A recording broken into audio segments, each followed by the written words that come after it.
Hello दोस्तों, कैसे हो आप लोग। उम्मीद करता हूं कि आप अपने घरों में अच्छे होंगे। तो आपका स्वागत है हमारे चैनल पे एक बार फिर से। चैप्टर हमारा चल रहा है सेकंड, नेशनलिज्म इन इंडिया। और हमने क्या क्या पढ़ा इसमें अब तक।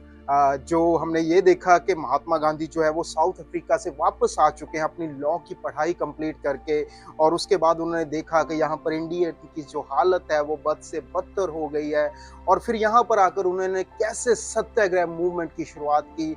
और उसके बाद फिर नॉन कॉपरेशन मूवमेंट, और फिर रॉलेट एक्ट, और फिर नॉन कॉपरेशन मूवमेंट का फिर से तेज होना, और फिर चौरी चौरा की घटना जो बेहद दुखदायक घटना। और उसके बाद महात्मा गांधी के द्वारा नॉन कॉपरेशन मूवमेंट को वापस लिया जाना। और उसके बाद महात्मा गांधी ने दोबारा एक मूवमेंट शुरू की जिसका नाम था सिविल डिसोबीडियंस मूवमेंट, जो हमने लास्ट वीडियो में देखा। साल्ट मार्च, कैसे महात्मा गांधी जो मतलब कितने एक लंबी यात्रा करते हैं और वहां पर जाकर पानी, जो समुद्र का पानी है उसे उबालकर नमक निकालते हैं, और कैसे वो कानून तोड़ते हैं अंग्रेजों का। अब हम कंटिन्यू करते हैं कि ये सिविल डिसोबीडियंस मूवमेंट ने क्या रुख लिया। ये सिविल डिसोबीडियंस मूवमेंट को लोगों का बहुत सहयोग मिला दोस्तों। मतलब लोगों ने क्या किया कि वो जितना भी समुद्र का पानी था, वो जहां जहां पर वो रह रहे थे, स्पेशली जो तटीय एरियाज हैं वहां पर जो लोग रह रहे थे, तो उन्होंने वहां से पानी निकाल, जो उबाल कर नमक निकालना शुरू किया। और बेसिक सा पर्पस था कि जो अंग्रेजों का कानून है हम उसकी उल्लंघना कर रहे हैं, हम अंग्रेजों का कानून नहीं मानते। सीधा सीधा ये एजेंडा था और बहुत सा सहयोग मिला। लेकिन यही काफी नहीं था, अलग अलग जगह पर अलग अलग रिस्पांस मिला। जैसे नॉन कॉपरेशन मूवमेंट में देखा था कि महात्मा गांधी कुछ और चाह रहे थे और कुछ और रहा था। तो ऐसे ही अलग अलग जगह पर सिविल डिसोबीडियंस मूवमेंट में भी वही चीजें हुई जो नॉन कॉपरेशन मूवमेंट में थी। मतलब अंग्रेजों की चीजों का बायकॉट किया जाने लगा, लिक्विड शॉप बंद करवाई जाने लगी।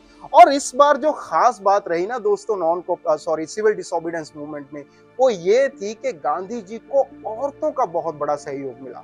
क्योंकि गांधी जी ने एक ऐसी स्टेटमेंट दे दी थी औरतों के पक्ष में कि औरतें घर का चूल्हा संभालने वाली नहीं होती। सिर्फ चूल्हा संभालने वाली नहीं होती, औरतें अगर किसी मैदान में डट जाए, चाहे वो जंगे आजादी है चाहे कुछ और है, तो औरतें जो है वो आजादी लेकर आने में भी सक्षम हो सकती है।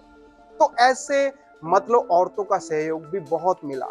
लेकिन अब हर जगह तो पीसफुली प्रोटेस्ट नहीं होगा, कहीं कहीं पर वायलेशन हुई। फिर वही बात, वायलेंस किया गया।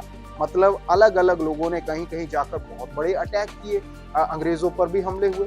तो अंग्रेज चुप बैठने वाले नहीं थे, तो फिर अंग्रेजों ने वही किया जो उनको करना चाहिए। तो पहली बात तो ये कि आप हमारा जो है कानून तोड़ रहे हो। तो अगर आप कानून तोड़ोगे तो आपको क्या मिलेगा? आपको मिलेगी जेल। तो वही चीज हुई। तो हजारों की तादाद में, लाखों की तादाद में प्रोटेस्ट हो रहा था, और हजारों की तादाद में उठा उठाकर अंग्रेजों ने जो लीडर्स थे, जो सिविल डिसोबीडियंस मूवमेंट को लीड कर रहे थे, तो उनको जेल में डालना शुरू कर दिया। उसमें अब्दुल गफ्फार खान, जो गांधी जी के बहुत बड़े भक्त थे, उनका नाम भी आता है। और महात्मा गांधी खुद भी, उनको भी जेल में रहना पड़ा कुछ टाइम के लिए। लेकिन फिर एक बीच का रास्ता निकालने के लिए एक पैक्ट साइन हुआ। अब उसको कहा गया गांधी इरविन पैक्ट। और इस जो गांधी इरविन पैक्ट था ना दोस्तों, इसका सीधा सा मोटिव तो पहले ये था कि जो सिविल डिसोबीडियंस मूवमेंट है ये वापस ली जाए।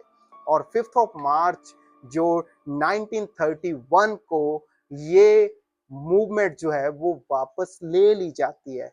तो उसके बदले में जो लीडर्स थे, जिन्होंने वायलेशन नहीं की, जिन्होंने पीसफुली प्रोटेस्ट किया, उनको जो है जेल से रिहा किया गया। ये गांधी, महात्मा गांधी और लॉर्ड इरविन जो वहां उस टाइम पर थे, तो उनमें एक बहुत बड़ा पैक्ट था।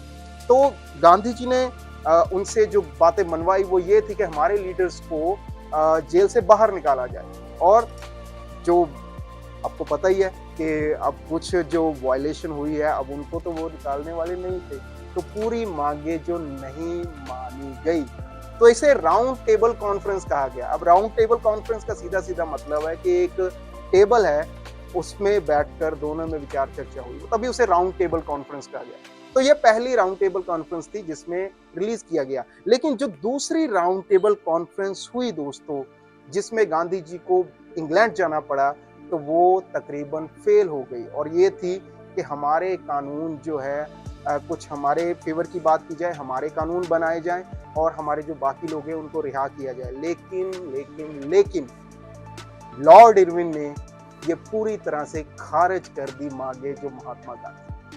तो गांधी जी बहुत निराश हुए।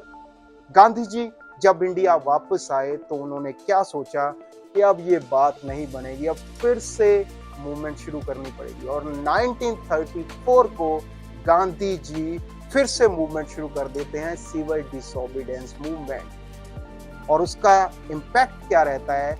अब उसका इम्पैक्ट लोगों के बीच में नहीं रहता। अब वो क्यों नहीं रहता? क्या हुआ?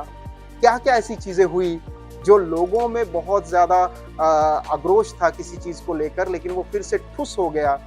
अब उन किन चीजों से वो गांधी जी से नाराज थे, ये हम अब अगली वीडियो में देखेंगे। तो बने रहिए अगली वीडियो तक हमारे चैनल के साथ। मिलते हैं बहुत जल्द। अगली वीडियो में क्या क्या ड्रॉबैक्स रहे, लिमिटेशंस क्या रही सिविल डिसोबीडियंस मूवमेंट की, तो वो हम देखेंगे। तब तक के लिए इजाजत लेते हैं दोस्तों।